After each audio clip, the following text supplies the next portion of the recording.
अब इस मॉडल से परिणाम क्या बोलते हैं? 80% तक कमी आ जाती है गलतियों की भी और समय की भी। रिस्पॉन्सिबिलिटीज में क्लैरिटी होती है, टेंशन फ्री माहौल रहता है, हर बूथ लेवल पर कोऑर्डिनेशन रहता है।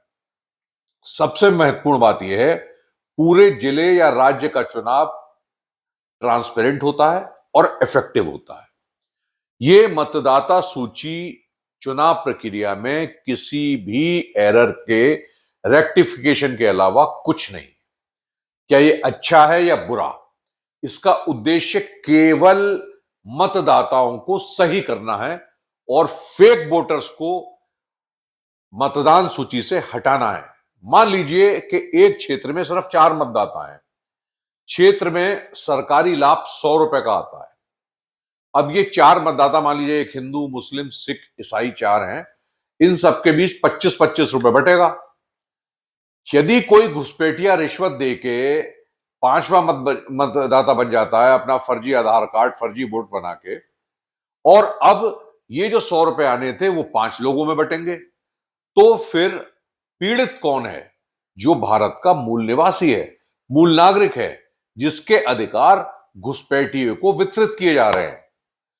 अरब देशों में भी सब इस्लामी राष्ट्र हैं, सब अपने नागरिकों के अधिकारों की रक्षा के लिए पड़ोसी देशों की घुसपैठ बर्दाश्त नहीं करते।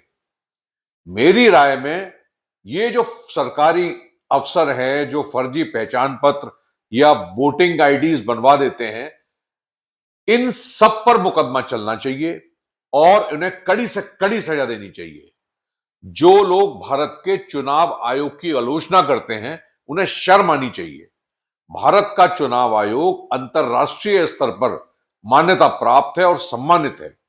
भारत दुनिया में सबसे बड़े लोकतंत्र के रूप में और प्रभावी, ट्रांसपेरेंट और विश्वसनीय चुनाव कराने में 75 से अधिक सालों से सक्रिय है।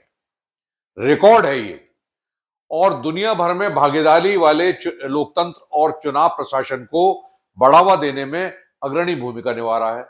भारत का चुनाव आयोग associations of world election bodies का एक सदस्य है, फाउंडर मेंबर है और पूर्व अध्यक्ष भी है। एसोसिएशन इसमें 119 इलेक्शन मैनेजमेंट कमीशन हैं जो इसके मेंबर्स हैं।